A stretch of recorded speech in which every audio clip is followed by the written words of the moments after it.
Yes students, आपका timing जो है 8:30 से रहेगा रोज, ठीक है, टाइप क्लास का। बस साइंस होगा देन मैथ होगा, उसके बाद में कंटिन्यू होगा। क्लियर है? तो देखिए स्टूडेंट्स, स्टार्ट कर रहे हैं हम लोग। काफी बच्चे ज्वाइन हो गए हैं। अपना जो टॉपिक है इसके अंदर Rutherford alpha particle scattering experiments. देखिए स्टूडेंट्स, इससे पहले देखिए आपने क्या डिस्कस करा था। इससे प्रीवियस टॉपिक क्या था? कल कौन सा टॉपिक डिस्कस करा था हमने प्रीवियस क्लास में?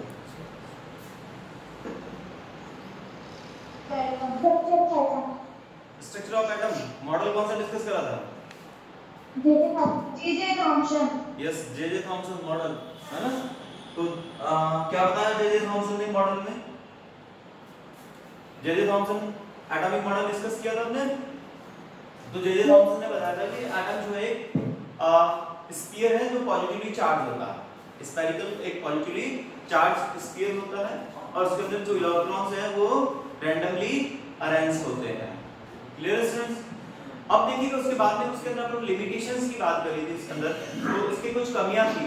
कमियां ये थी कि जो आगे जो एक एक्सपेरिमेंट किया गया है, रदरफोर्ड जो साइंटिस्ट है इन्होंने एक एक्सपेरिमेंट करा, ठीक है, अल्फा पार्टिकल एक्सपेरिमेंट है इसको बोलते हैं अल्फा। तो अल्फा पार्टिकल्स ये पॉजिटिवली चार्ज पार्टिकल होते हैं, इनके ऊपर एक एक्सपेरिमेंट करा, गोल्ड फॉइल एक्सपेरिमेंट था। अल्फा पार्टिकल स्कैटरिंग एक्सपेरिमेंट था वो गोल्ड की फॉइल पे कराया था। किसपे हो रहा था? गोल्ड फॉइल पे। तो देखिए क्या करा इन्होंने, एक बहुत थिन जो है गोल्ड फॉइल लिया, वेरी थिन, क्या लिया इन्होंने? गोल्ड फॉइल ले लिया, ठीक है। अब इस गोल्ड फॉइल, ये जो है थिन गोल्ड फॉइल इसके सराउंडिंग के अंदर है ना, इसको एक बाउंड्री के रूप में इस तरह से एक बाउंड्री लगाया इसके अंदर साइड में ऐसे, ये एक बाउंड्री है इसके अंदर और ऐसे एक घेरा लगा दिया साइड में।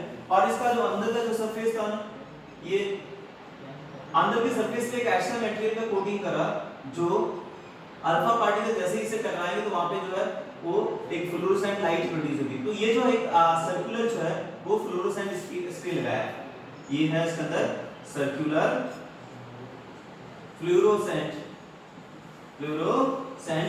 स्क्रीन लगा दिया इन्होंने। सर्कुलर फ्लोरोसेंट स्क्रीन यहाँ पे इन्होंने अरेंज करा और ये तो है आपकी एकदम थिन गोल्ड फॉइल। कौन सी फॉइल है भाई? गोल्ड की फॉइल यूज करी। ये गोल्ड की फॉइल यूज करने का रीजन था, दूसरा मेटल भी तो यूज कर सकते थे, है ना? गोल्ड की फॉइल ही क्यों यूज करा? देखिए गोल्ड एक ऐसा मेटल है जो मोस्ट मेलिएबल मेटल है। कैसा मेटल है? Most malleable. मेलिएबल का मतलब समझते हो? मेलिएबिलिटी 8th क्लास में पढ़ा होगा ना? हाँ, क्या होता है मेलिएबल? किसको बोलते हैं? यस, मेटल को भी एक बहुत थिन शीट के अंदर कन्वर्ट करते हैं, इसलिए गोल्ड का यूज करा, ठीक है। तो एक थिन शीट ऑब्टेन करने के लिए दूसरा मेटल भी यूज कर सकते हैं, रिजल्ट तो वैसे ही मिलता, लेकिन आपको एकदम अगर थिन शीट रहेगा तो ज्यादा परफेक्ट रिजल्ट मिलेगा। थिन गोल्ड फॉइल है, उसके सर्कुलर जो है ये उसके अंदर बाउंड्री जो बनाया है उसके अंदर फ्लोरोसेंट स्क्रीन है। फ्लोरोसेंट स्क्रीन जिसके ऊपर एक ऐसा मटेरियल का कोटिंग कर दिया, ठीक है, जिसके ऊपर जैसे ही अल्फा पार्टिकल टकराएंगे ना तो वहां पे आपको एक चमक नजर आएगी, फ्लोरोसेंट नजर आएगा, ठीक है ना? बस इतना सा। अब यहाँ पे एक जो है लगा दिया इसके अंदर अल्फा पार्टिकल का सोर्स लगा दिया, अल्फा पार्टिकल सोर्स। ये जो है ना ये अल्फा पार्टिकल का सोर्स है, अल्फा पार्टिकल सोर्स है, यानी यहां से जो है आपको अल्फा रेज प्रोड्यूस करेगा। ये क्या प्रोड्यूस करेगा? Alpha rays. ये अल्फा रेज आ रही है, ठीक है, ये अल्फा रेज। तो ये है आपके पास में अल्फा रेज। अब ये अल्फा रेज किससे बनी हुई है? अल्फा पार्टिकल से। किससे बनी हुई है? अल्फा पार्टिकल से बनी है। अब ये जो अल्फा पार्टिकल होते हैं ये होते हैं पॉजिटिवली चार्ज। कैसे होते हैं?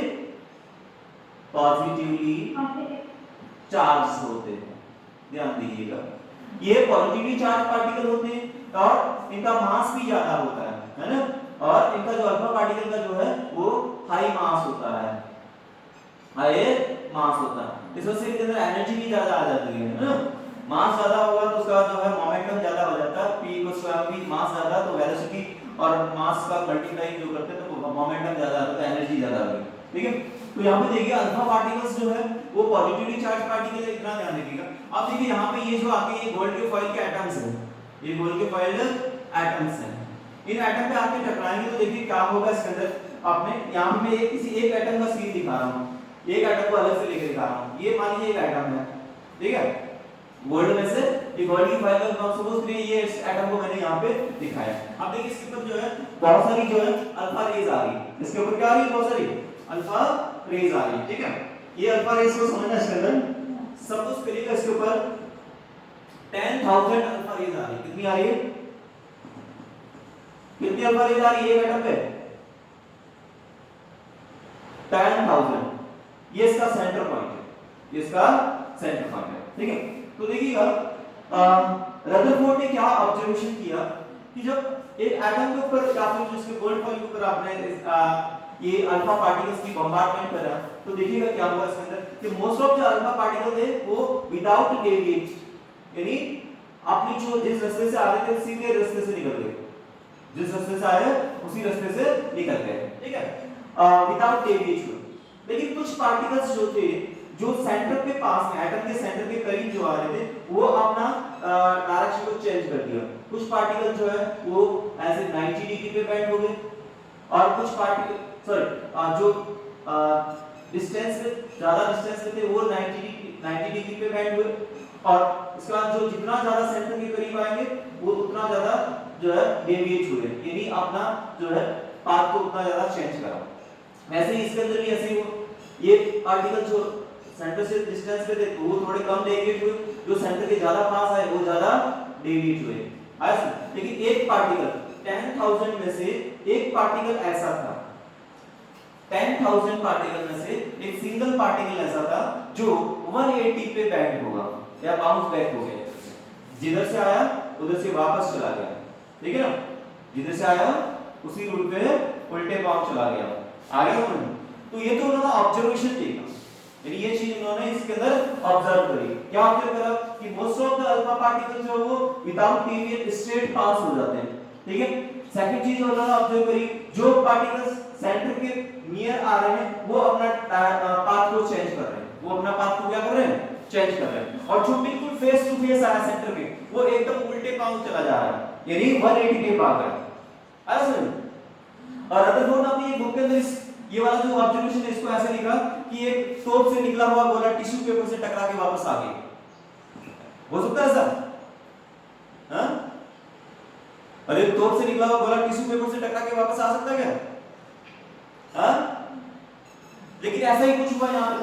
ये तो एटम तो बहुत या फिर गोल्ड फॉइल तो बहुत थिन था या फिर एटम तो बहुत जो है पतली सी शील्ड है यहाँ पे, और उससे अगर एक पार्टिकल अल्फा पार्टिकल टकरा के वापस आ रहा है तो वैसे ही कुछ सीन है इसके अंदर। तो इसका मीनिंग क्या हुआ, ये तो ऑब्जर्वेशन देखा इन्होंने, तो इस ऑब्जर्वेशन के बेसिस पे क्या कंक्लूजन निकाला इन्होंने, इस ऑब्जर्वेशन के बेसिस पे इन्होंने क्या कंक्लूजन निकाला।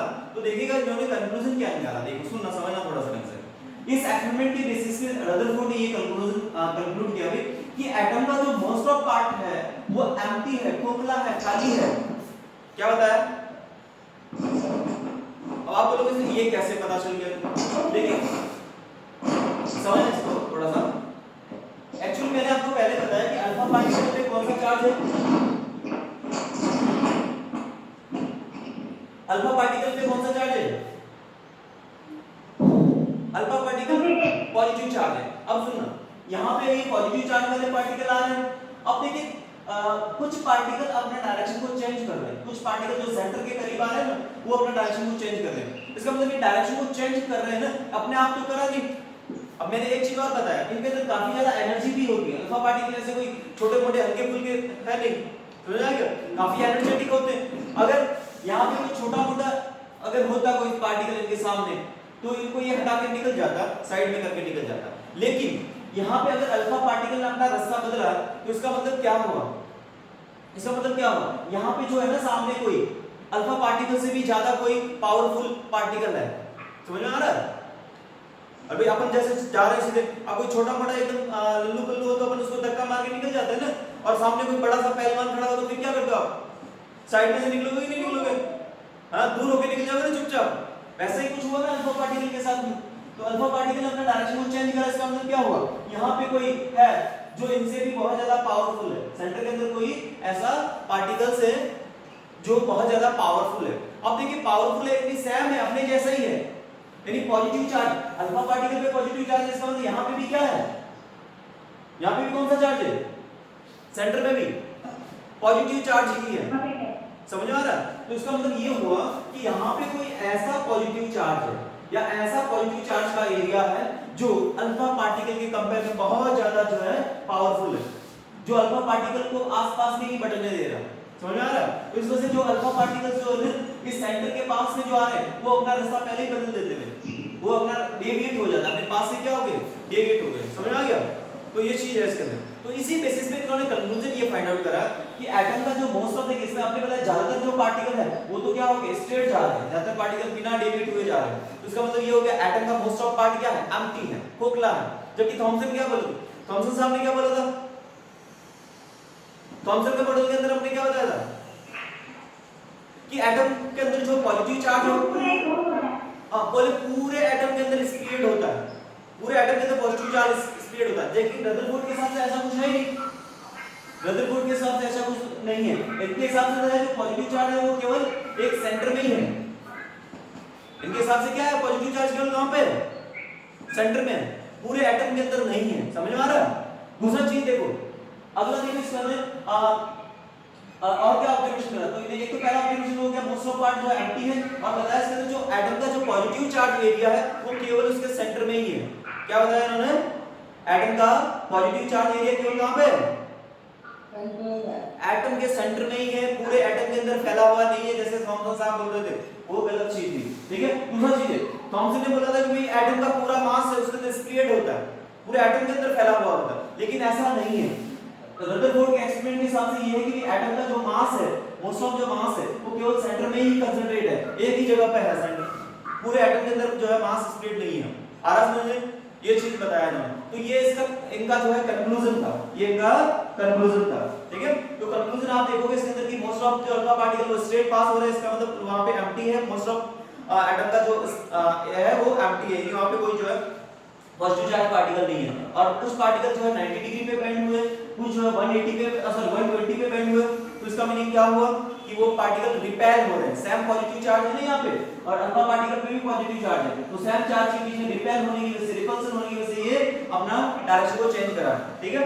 और नेक्स्ट है since the number of alpha particle which compact कि इसमें से देखो हमने 10,000 पार्टिकल में से केवल एक ही पार्टिकल जो है या फिर कुछ ही पार्टिकल अपना डायरेक्शन को चेंज कर रहा है। इसका मतलब जो पॉजिटिव चार्ज एरिया वो ज्यादा बड़ा नहीं है, बहुत ही थोड़ी सी जगह में ही है, और थोड़े से जगह में पॉजिटिव चार्ज एरिया यानी ज्यादा बड़ा नहीं होता। इसका मतलब ये हुआ कि पॉजिटिव चार्ज एरिया का जो वॉल्यूम है वो पूरे एटम के कंपेयर में बहुत छोटा है, ठीक है ना, ये चीज है। और इस पॉजिटिव चार्ज एरिया को ही बाद में जो है रदरफोर्ड ने क्या बोला, न्यूक्लियस बोला। हाँ यस सर इलेक्ट्रॉन में अल्फा रेंज पर अटैक, अब देखिए, हाँ इलेक्ट्रॉन को सही है। देखिए सुनो, इलेक्ट्रॉन का देखिएगा जो मास है वो एक बहुत कम होता है, इलेक्ट्रॉन का मास क्या होता है, बहुत कम होता है, और उसका हाँ बहुत कम होता है, और इस वजह से जो है वो प्रोटॉन जो है, मैं ये अल्फा पार्टिकल होते हैं, बताया मैंने, काफी ज्यादा एनर्जी वाले होते हैं, काफी ज्यादा एनर्जी वाले होते हैं, तो उसका इलेक्ट्रॉन का इनके ऊपर कोई इफेक्ट नहीं होता है, समझ में आ रहा है। इलेक्ट्रॉन का इनके ऊपर कोई इफेक्ट नहीं होता क्योंकि अल्फा पार्टिकल बहुत ज्यादा एनर्जी वाले होते हैं, उनको वो आराम से साइड में कर सकते हैं, ठीक है, उनकी वेलोसिटी भी इतनी ज्यादा होती है इसलिए, क्लियर है। तो केवल पॉजिटिव चार्ज पार्टिकल की वजह से ये अफेक्ट होते हैं, क्लियर हुआ, ये चीज है। और नेक्स्ट बताया उन्होंने, देखिएगा अल्फा पार्टिकल जो है इसका मास जो है हमने बता दिया पूरा जो है इस एटम के अंदर नहीं होगा, केवल एक सेंटर के अंदर ही है। नेक्स्ट देखिए, इसी ऑब्जर्वेशन और कंक्लूजन के बेसिस पे रदरफोर्ड ने एक एटॉमिक मॉडल प्रपोज करा।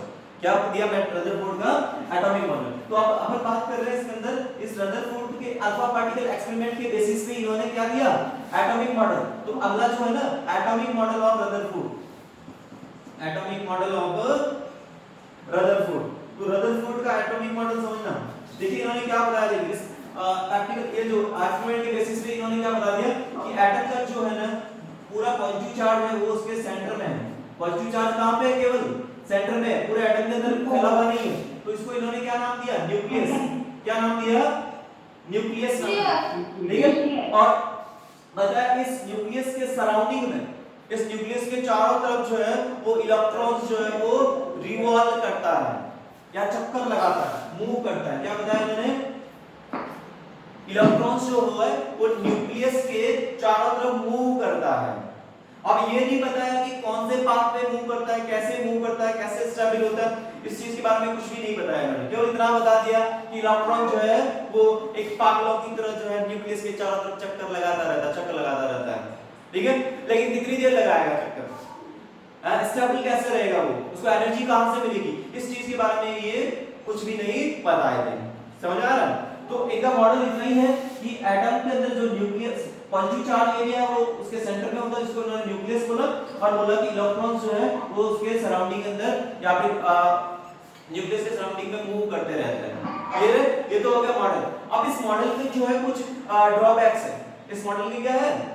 ड्रॉबैक्स है। ड्रॉबैक एक चीज और बता दो इसके अंदर, ये इन्होंने बताया कि जो न्यूक्लियस का जो साइज है, एटम के जो न्यूक्लियस का साइज है उसका रेडियस की बात करें इन्होंने, तो बोले कि रेडियस जो होता है वो 10 टू द पावर -10 मीटर होता है। कितना होता है?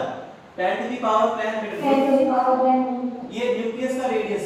तो इन्होंने बताया कि एटम की रेडियस के कंपेयर में जो न्यूक्लियस है ना, एटम के पूरा एटम का जो वॉल्यूम है या एटम का जो रेडियस की कंपेयर में अपन बात करें या वॉल्यूम की बात करें, तो न्यूक्लियस का वॉल्यूम जो है एटम के कंपेयर में जो है 1/10,000 यानी 10,000 का हिस्सा ही है। तो एटम का न्यूक्लियस है बहुत छोटा सा जगह होता है, न्यूक्लियस का साइज तो काफी बड़ा, सॉरी एटम का साइज तो काफी बड़ा, न्यूक्लियस बहुत छोटा होता है। ये भी चीज उन्होंने बता दिया। अब देखिए इस मॉडल के ड्रॉबैक्स क्या थे, कमियां क्या रह गई थी इस मॉडल की। कमी इस मॉडल की सबसे एक ही कमी थी, देखिए बाकी ये मॉडल कोई गलत नहीं था, सही बताया इन्होंने कि न्यूक्लियस होता है, सेंटर में उसमें पॉजिटिव चार्ज होते हैं, उसमें प्रोटॉन्स होते हैं, ये भी बताया इन्होंने, सही बताया। और इन्होंने ये भी बता दिया कि इलेक्ट्रॉन्स रिवॉल्व करते हैं, ये भी बात सही बोली। लेकिन इलेक्ट्रॉन्स कब तक रिवॉल्व करेंगे बिना एनर्जी के? एनर्जी कैसे वो स्टेबल रख पाएंगे, अपने आप को स्टेबल कैसे रख पाएंगे, इस चीज के बारे में कोई एक्सप्लेनेशन उन्होंने नहीं दिया था। ठीक है, तो इसके लिए देखिएगा क्यों एटम इलेक्ट्रॉन स्टेबल नहीं होगा, इसका रीजन क्या है। इन्होंने कोई फिक्स पाथ नहीं बताया है ना, इलेक्ट्रॉन का कोई फिक्स पाथ या रास्ता नहीं बताया, इन्होंने बताया रिवॉल्व करता है। तो अगर कोई इलेक्ट्रॉन जो है वो ऐसे रिवॉल्व कर रहा है, तो रिवॉल्व ऐसे तो कर नहीं रहा होगा, उसको कोई सेंटर की तरफ खींच रहा होगा। ठीक है, तो यहाँ पे सेंटर की तरफ जो है वो फोर्स ऑफ अट्रैक्शन लग रहा है पॉजिटिव चार्ज की वजह से, यानी न्यूक्लियस जो है वो इसको अट्रैक्ट कर रहा है। ठीक है, ये अब मान लीजिएगा इलेक्ट्रॉन अगर ऐसे ही रिवॉल्व करता रहेगा या फिर इसके सराउंडिंग के अंदर मूव करेगा, तो इलेक्ट्रॉन के अंदर क्या होगा, इसकी वेलोसिटी में चेंज होगा। वेलोसिटी के अंदर अगर चेंज होगा तो चेंज इन वेलोसिटी जो है विद टाइम जो वो एक्सीलरेशन कोज करेगा। क्या कोज करेगा? एक्सीलरेशन कोज कर लेगा। ठीक है, और एक्सीलरेशन अगर होगा, एक्सीलरेशन यानी change in velocity with respect to time, यानी टाइम के साथ में अगर वेलोसिटी में चेंज होता है उसको बोलते हैं एक्सीलरेशन। और अगर एटम के अंदर इलेक्ट्रॉन के अंदर एक्सीलरेशन होगा तो वो एनर्जी का लॉस करेगा। क्या करेगा? एनर्जी का लॉस। एनर्जी का लॉस अगर करेगा तो एनर्जी किस फॉर्म में जाएगी? यहाँ पे रेडिएशन की फॉर्म में जाएगी। एनर्जी किस फॉर्म में निकलनी चाहिए? रेडिएशन की फॉर्म में। अगर कंटीन्यूअस एनर्जी का लॉस कर रहा है तो रेडिएशन भी कंटीन्यूअस होनी चाहिए, लेकिन आगे अपन बोर्ड्स की मॉडल में समझेंगे रेडिएशन कंटीन्यूअस नहीं होती। तो इसका मतलब यहाँ पे है कि इलेक्ट्रॉन अगर एनर्जी का लॉस करता जाएगा तो इसका जो वेलोसिटी है वो धीरे-धीरे कम हो जाएगा, यानी इसका जो स्पीड है या वेलोसिटी है वो धीरे-धीरे क्या हो जाएगी? कम हो जाएगी। ठीक है, और अगर ये स्लो हो गया तो क्या होगा? देखिए कोई भी पार्टिकल जो सर्कुलर पाथ में तभी रोटेट होगा जब उसके अंदर सेंटर की तरफ जितना फोर्स लगा ना उसके अपोजिट में उतना फोर्स लगना चाहिए, है ना। सेंटर की तरफ जो फोर्स लगा सेंट्रीपिटल फोर्स, ठीक है, और सेंटर के अपोजिट में जो फोर्स लगेगा वो सेंट्रीफ्यूगल फोर्स होता है। तो कोई भी पार्टिकल जैसे रोटेट होता ना, फास्ट स्पीड से रोटेट होता तभी जाके सेंट्रीफ्यूगल फोर्स प्रोड्यूस होता है। ठीक है, वो सेंटर की तरफ लगने वाला फोर्स है उसको बैलेंस कर लेगा। जैसे आप एक पत्थर को बांध दो रस्सी से और उसको घुमा के घुमाने की कोशिश करो, आप धीरे घुमाओगे तो वो सर्कुलर पाथ में नहीं घूमेगा, आप उसको फास्ट घुमाओगे तो ही वो सर्कुलर पाथ में घूमेगा। ठीक है, तो जैसा उसका स्पीड ज्यादा होगा या वेलोसिटी ज्यादा होगा तभी जाके उसके अंदर सेंट्रीफ्यूगल फोर्स प्रोड्यूस होगा। सेम ऐसे ही होगा, अगर ये इलेक्ट्रॉन अपना मूव करना स्लो कर दिया तो इसके अंदर जो है वो न्यूक्लियस जो है इसको ज्यादा अट्रैक्ट करने लग जाएगा। ठीक है, न्यूक्लियस ज्यादा अट्रैक्ट करने लग गया तो क्या हो जाएगा? इलेक्ट्रॉन धीरे-धीरे किधर की तरफ आने लग जाएगा? न्यूक्लियस के पास में आने लग जाएगा, और इलेक्ट्रॉन इस तरह से जो है ये स्पाइरल पाथ पे रोटेट होता हुआ आखिर में जाके कहां पे आ जाएगा? न्यूक्लियस के अंदर आ जाएगा इलेक्ट्रॉन। तो इस तरह से इलेक्ट्रॉन जो है वो न्यूक्लियस के अंदर चला गया तो एटम तो पूरा कोलैप्स हो गया, यानी एटम का स्टेबिलिटी खत्म हो गया, एटम है ही नहीं, खत्म हो गया इसके अंदर। केवल 10 टू द पावर -8 सेकंड में एटम खत्म हो जाना चाहिए इसका, ठीक है। तो ये इसका सबसे बड़ा ड्रॉबैक था रदरफोर्ड के एटॉमिक मॉडल का। समझ में आ रहा है रदरफोर्ड के एटॉमिक मॉडल का ड्रॉबैक? ये इलेक्ट्रॉन की स्टेबिलिटी को नहीं समझा पा रहे हैं, ठीक है। क्या नहीं समझा पाए थे रदरफोर्ड? इलेक्ट्रॉन की स्टेबिलिटी को नहीं समझा पाए, इलेक्ट्रॉन कैसे जो है इसके सराउंडिंग में सर्कुलर पाथ में कंटिन्यूस कैसे रोटेट हो पाएगा या कैसे रिवॉल्व कर पाएगा, इस चीज को रदरफोर्ड ने नहीं समझाया था, ठीक है। इस वजह से ये मॉडल जो है वो रिजेक्ट होना हो जाता है। उसके बाद में एक नया मॉडल आता है इसके बाद में, वो है इसके अंदर आपका नील्स बोर का एटॉमिक मॉडल, नील्स बोर का एटॉमिक मॉडल। तो नील्स बोर के एटॉमिक मॉडल को अपन नेक्स्ट क्लास में डिस्कस करेंगे स्टूडेंट, ठीक है। एक चीज और है इसके अंदर, ये बता दूं रदरफोर्ड का इस एटॉमिक मॉडल को प्लेनेटरी मॉडल भी बोलते हैं, क्योंकि जैसे प्लेनेट्स रिवॉल्व करते हैं ना सन के सराउंडिंग में, वैसे इलेक्ट्रॉन रिवॉल्व करते हैं, इन्होंने बताया इसमें, इसलिए इसको प्लेनेटरी एटॉमिक मॉडल भी बोल देते हैं। Clear student? तो आपका क्लास का टाइम भी खत्म हो रहा है, ये टॉपिक आपका यहाँ पे खत्म हो गया। कल से आपका 8:30 से क्लास स्टार्ट हो जाएगा, सब लोग ज्वाइन हो जाना टाइम पे।